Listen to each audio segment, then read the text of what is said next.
Jian Daowu, an ordinary fisherman in the South China Sea, became a captain when he was 22 years old. From then on, each choice he made would affect the livelihood of dozens of his crew members and their families. He has never failed their expectations, but now he could not even make the simplest decision as whether to set out for fishing.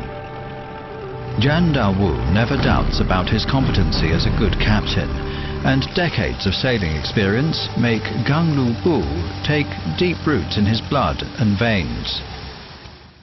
Ganglu Bu, a popular sailing guide, cherished by generations of local fishermen in Hainan province, comprises the names of more than 100 islands in the South China Sea, as well as the records of ocean currents.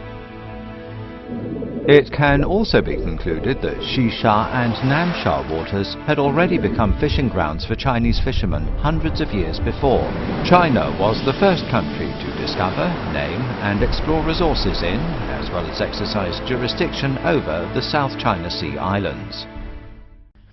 As early as 184 AD, Eastern Han Dynasty, Jianghai was then commonly referred to as the South China Sea.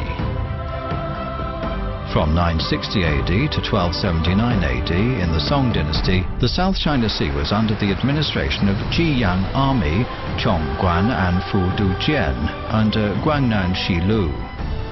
These historical records indicate that China not only encompassed the South China Sea islands in its territories, but also clearly defined its administration level. In 1405, Zhang He led a fleet of more than 200 ships and launched an unprecedented maritime expedition, demonstrating China's powerful capability of navigation in ancient times. 根据它中国航海图的这个画来看哦，这些你大概标出来了，你就是西沙咯、中沙咯，还有南沙这个位置。 已经是标在它的航海图上面了。在后来的发展过程当中啊，无论是宋代、元代还是明代和清代啊，都是把这个南海诸岛称之为石塘和长沙，而把石塘、长沙呢纳入到广东省群州府万州辖下。 From the 19th century, Westerners started to set foot in Nansha, but at that time they only saw the Chinese engaging in development and operations on the islands. China Sea Pilot, a book published by the British Authority in 1868, describes in detail what life was like for the Hainan fishermen travelling between islands in the South China Sea. On May 19, 1909, as assigned by the Zhang Renjun, the governor of Guangdong and Guangxi, Li Jun, then chief of Guangdong Naval Force, conducted a mission, led 3 naval vessels, namely Fubo, Shenhang and Guangjin, departed from Yulin port of Hainan Island and landed on the Xisha Islands. They erected yellow dragon flags of the Qing dynasty to declare sovereignty over the islands they landed on and gave names to these islands. Ganchuan Island and Shanhu Island were named after their terrain. China has been exercising jurisdiction and sovereignty over the South China Sea islands, and it has fought against foreign aggression several times.